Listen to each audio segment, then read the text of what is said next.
Hi, my name is Sheila Hill. I'm an intuitive life coach and a spiritual guide.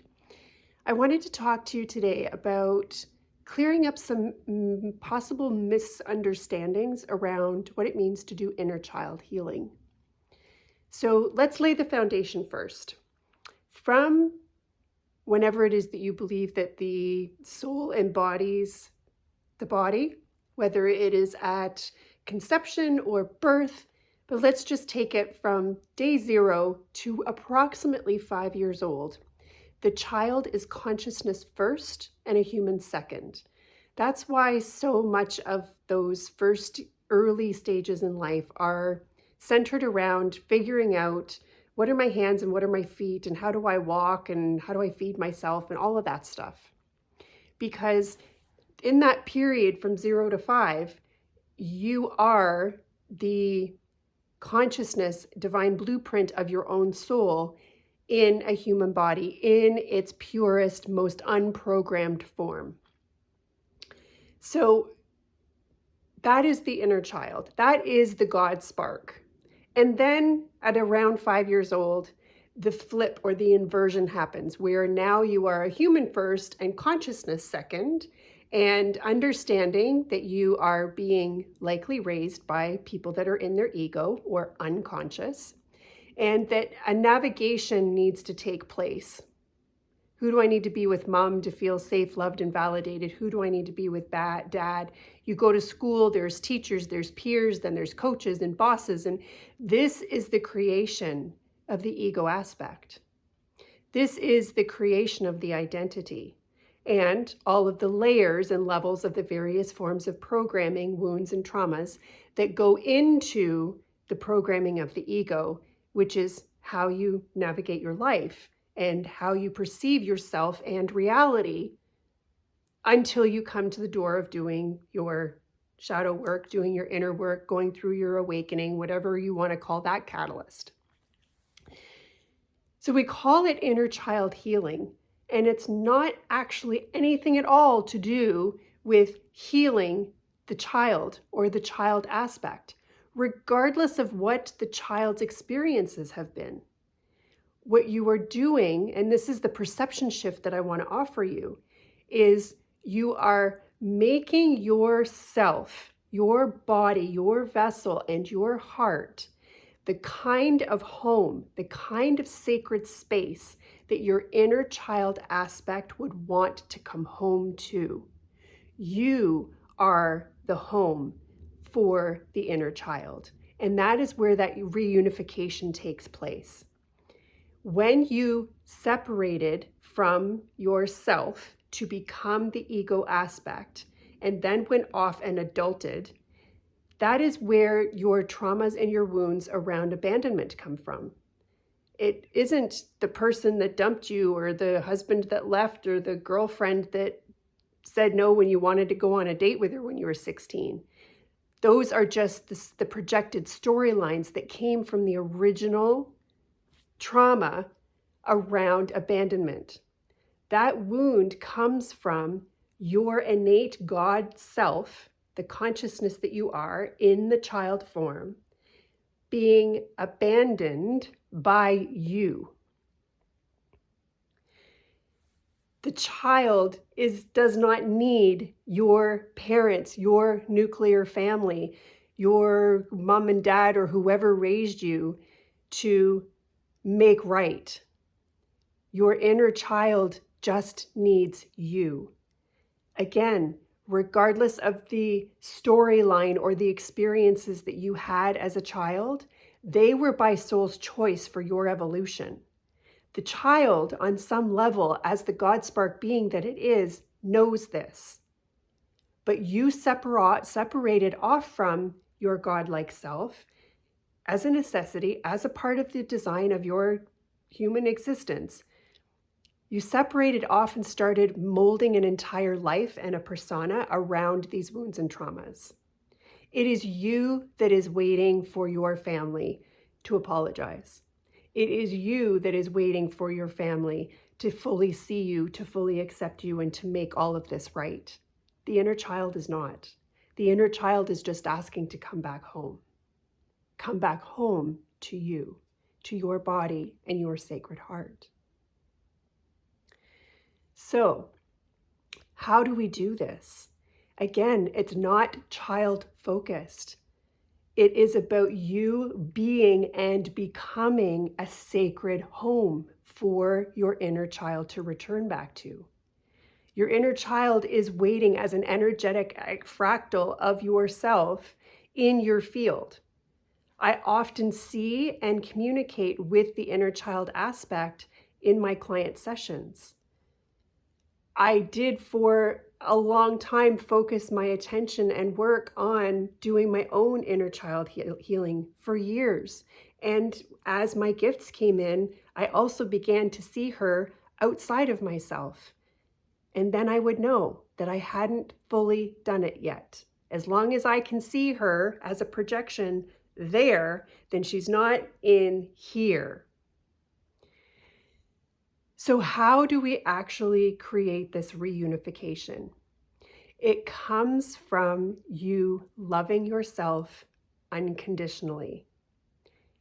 More on the days where you feel like shit or you're being a shitty person. About being divinely honoring and sacredly cherishing yourself.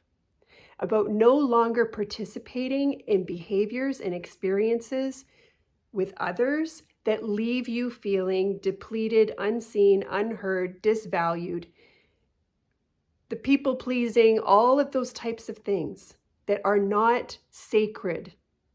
That when you allow others and when you speak to and treat yourself in a way that is not sacred, divine, and deeply honoring, you are only perpetuating the separation between you and your inner child. He or she is not going to come back home to a vessel and a heart that is not safe for he or she to be with you, reunified as a team, walking this path together. So it's less focused around what do I do to fix the child and more focused around how can I become a vessel, a beingness that is so sacredly honoring and divine that my child will come home to me and feel safe with me. I want to just share because it's a great expression or example of one of my clients that had been doing the work. So she was in a space of feeling just emotional, just lonely and sad and not liking where her life was at, and like, where are these friends? Where is the partner? Where is this new life going to come from, and why isn't it here, and what's happening? Just feeling that way. And she knew that as she moved through what she was feeling, that this was deeply rooted in the unlovability and the wound of abandonment that was coming from her own inner child. Gold star for being able to recognize that that's where those feelings that she was having was actually rooted in the inner child. So the option that she chose, and there's many, many to choose from, the option she chose was to just sort of close her eyes and go into a visualization where she brought her own inner child in on her lap and she began to talk to her. Gold star, 5 gold stars again. But watch where things started to fall a little bit off. And this is what I want to teach through this video, is what she said to the child was, you're going to be okay. Don't worry, sweetheart. It'll all be all right. The friends are coming. Don't you worry. The life that you want is coming. Don't you worry. Life will be fun again. Don't you worry. It'll all be okay. Don't be sad. Exactly the way that humans would speak to a child. It is natural that that would be your approach, that you would look at this child metaphorically that is you, that is sad, that is feeling lonely, that is feeling abandoned, that is emotional in some way, and you would want to say, it's okay, honey, it's all going to be okay. But here's the thing about the inner child. The inner child can smell BS from miles away. The inner child will find that being gaslit is the most dishonoring thing that you could possibly do in your relationship with your own inner child. Because when you yourself, as the adult expression, is going through something like that, and it feels potent and it feels real, the last thing that you want is for some person to come along and go, cheer up, get your vibe up, you'll be all right, it'll be okay. That's not what helps. We want honesty and vulnerability and transparency and connection. And most of the time that means I don't have an answer. I don't have an answer. I can't fix this for you, but I am here. And I will sit with you in this. And we will do this together. And that is what builds the trust back up between the inner child and the human, the you, the ego that is dissolving, however you want to approach this. So it is a process. It takes time. It takes time to readjust how you view yourself and how you view your reality by doing your inner work and your shadow work and disconnecting and making better choices that are more self-honoring, self-loving, and self-cherishing. That takes time.